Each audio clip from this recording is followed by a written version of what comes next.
We're going to have a series of presenters here with us, and we're going to try to keep our workshop as much as possible to be something organic and a lot of activities, okay? So we're not going to be up here speaking to you.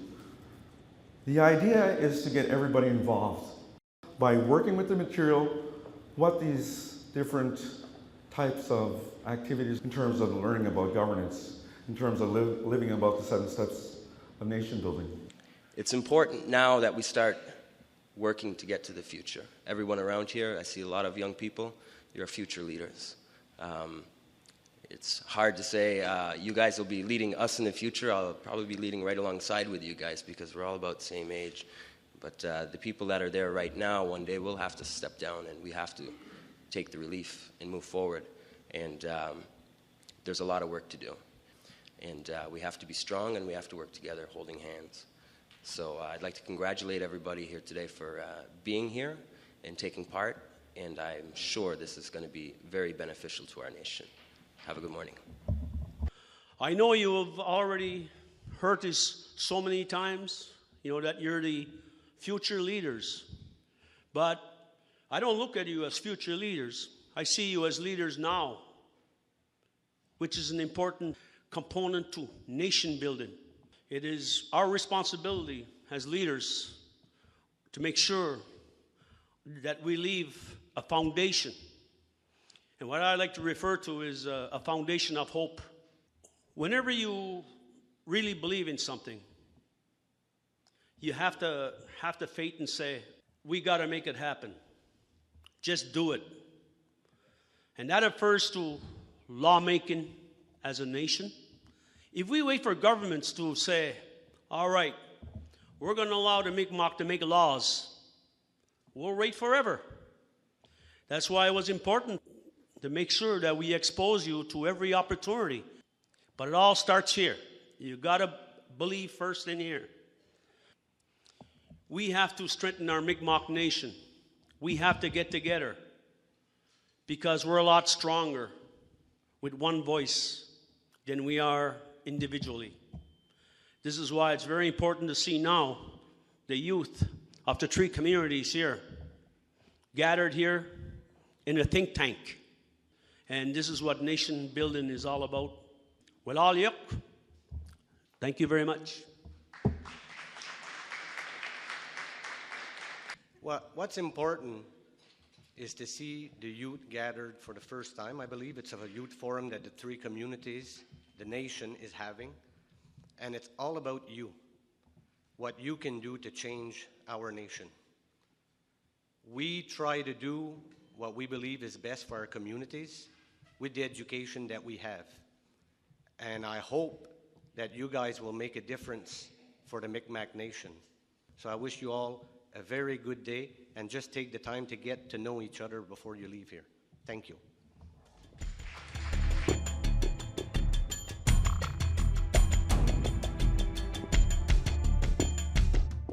I want to thank the Chief's opening comments because I thought a lot of those ideas that they expressed were about inherent rights. And I also encourage the idea of working together, getting together, because if you're the future of governance, then build your networks now. When we talk about creating a movement for change, and I look at the 4 or 5 stories that I'm going to share with you, there are 4 common things that I'm noticing, that I'm seeing. And the first is that First Nations are taking back responsibility for their own governance, their own lawmaking, their own decision-making. And it's just like Chief McCulloch said, we're not waiting around for the federal government to say, okay, go ahead and make a law. Communities are saying, no, we're going to make a law. It's going to be our law. It's going to include those things that we see as important. The other thing that's happening in communities is that they come together as a community to make collective decisions. It isn't just one person or one group going off doing their own thing. It's about communities coming together and saying, okay, let's talk about it. I know we might have different viewpoints, but let's get together and talk about what we want to do in governance. How do we want to get youth involved? How do we want to make sure our elders are heard in governance? How do we want to have decision making that's clear to all of us. Those are the kinds of things that require us all to come together. And another thing that's happening is communities are defining for themselves their rights. It used to be in the old days, we were drilled into the notion of saying you got to go to court and get a judge to say these are your rights. Or you got to sit down and negotiate with the federal provincial government and then reach an agreement on what your rights are. Now there's a third option. And that third option is we're just going to say these are what our elders have taught us about our rights. To hunt, to fish, to gather berries, to benefit from the land. And that's what we're going to go with. Another aspect is that communities take steps to create change without waiting for permission.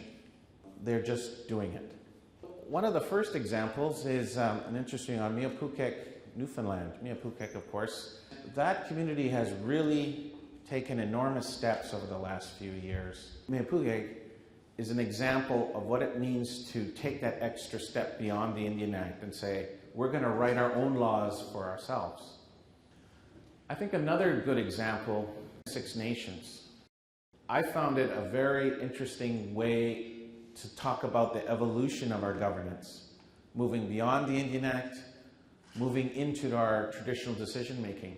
And it's something that they took back for themselves. That was just the nub of it. You know, they resumed it for themselves. So I think that is another example of what we say when we talk about inherent rights.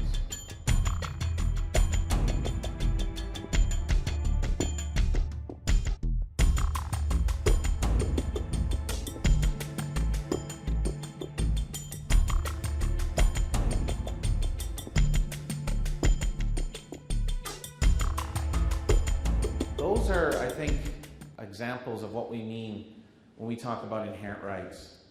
It's about people saying, we're going to take back responsibility for ourselves. We're not going to wait around and ask for permission. We're going to simply just do it. And I think that that's the heart of the inherent right strategy.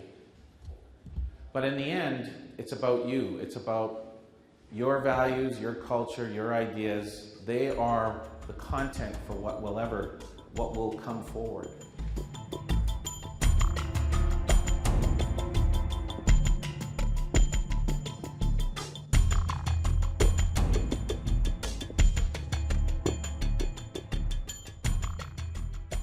So, in terms of movements for change and the 7 steps for rebuilding your nation, you're ripe for that here.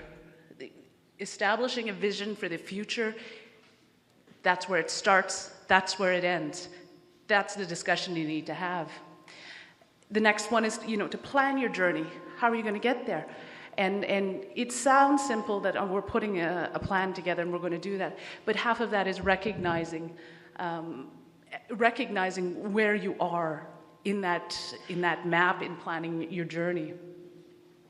And then by far the more difficult thing is exercising your rights, living your culture, feeling at ease, with what your culture has bestowed upon you.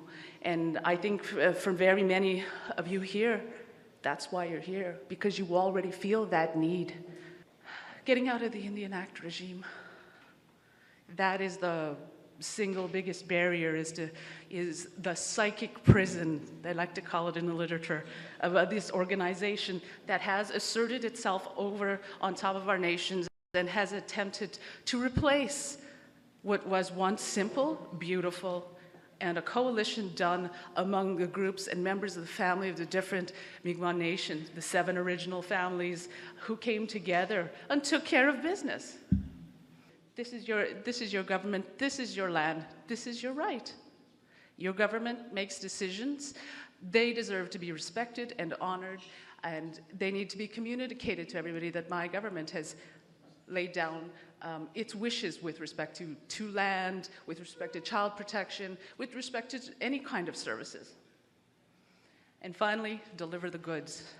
And that one is an interesting statement. It also leads back to the original creating movement change, recognizing the goods you have. the things that you do well right now. I think that for me is the most exciting part in my own education, is to look at the evaluation of when our people deliver something to ourselves, it just works better. We know this. What we're asking you is to, when you get to your station, and talk about creating a movement for change. So we have 7 steps. We're going to have 7 groups, and I think we'll give each other 7 minutes per station to just get into having a good conversation. And so there's going to be pens at each station. Make sure someone's going to be documenting, someone in your group is going to be marking down the nuggets of conversation, the really good ideas that you guys are having, so that it could be captured. What this activity is useful for, it's useful for your nation and the region, to see what kind of trends or what are the next steps that are happening. So we could see the trends both in the region, but what the center is going to do with this information is we're going to assess it nationally as well. So what we want you to be thinking of is, what is the next step that I can do right now to start or continue this nation rebuilding journey? So what are the steps that you could do right now and that you could take in order to start rebuilding or continue rebuilding the nation? Like, there's nobody in there. Just because we don't have a reserve, we're not considered as Indian as you. Just because, like, That's going to create positive role models. Everything what I do, I try to give whatever I can. Share what you know. And I avoid my past, right? But I try to put what I went through to give it to you. And I see it all the time amongst you guys. You guys know this. I want you guys to know that the dialogue that you're having here is part of that larger nation rebuilding that is going on, because it is time for change. So the center has had the opportunity to study not only what's going on in Mi'kmaq, but also across the country. So there are a lot of different governance models, there are a lot of different ways that change is happening, and we can learn from each other, because everybody has had the impact of the Indian Act, but how we respond to it and how we try to overcome that legacy is different. So it's really good to take a look at the different models that are out there and that are being created. So we're here to give examples. We're here to share the stories of other First Nations, other nations, as they're affecting change. That way you guys can make the best informed decisions that you possibly can for your own situation here. J'ai trouvé le colloque très intéressant aujourd'hui. Le thème m'intéressait beaucoup, puis j'ai trouvé ça intéressant le rassemblement des 3 communautés. Puis, en gros, c'était ça. Ça a répondu à mes attentes. J'ai aimé la diversité des activités, puis c'était très intéressant. I think the youth think tank is a great opportunity for youth in this part of the territory to interact and network with each other, meet with each other. We're able to network and discuss different things that are going on in our communities, and that we need to put ourselves out there, give back what we learn, take in as much as we can. La raison pourquoi aujourd'hui j'ai assisté, c'est parce que je voulais rencontrer d'autres gens de d'autres communautés. Je suis très heureuse, je l'ai fait. Je crois aussi qu'il va y avoir beaucoup de changements dans les communautés futures. Puis je pense que c'est juste du positif que ce qu'on a fait ici aujourd'hui. Puis je pense que c'est ça. Aujourd'hui, on a fait un grand pas. Puis de pouvoir donner mon opinion aussi pour des changements. Je pense que, en fait, j'ai respecté le but de ma rencontre ici aujourd'hui. This gathering will help because it will reach out to a lot of people in many ways. A lot of people are always hush-hush, or they're too scared to ask. And some don't have the courage, and it will help them, like, remember who we are, where we come from. What can I take home from this is I know that people like me and other my neighboring communities have we all have the same vision for the future of our communities, and I feel that sharing the same visions that we can all help each other out and work together, which is really important. I would have to say that I was really, really happy to see with the turnout of individuals that came out to participate in the activities. Also the support from leadership from each of the 3 communities. One objective that we had was to ensure that we would have a large participation of individuals, and we clearly met that objective. The other thing was to have a good dynamic forum where we'd have good exchange amongst the participants. And we were really happy with that we were able to do that. And the last one was that because of the 7 steps of nation building, the very first step is creating a movement to change. And that was our main objective, was to be able to have an outcome that would allow the Tribal Council, MMS, to be able to have a document which would allow them to know what the membership thought about creating a movement to change.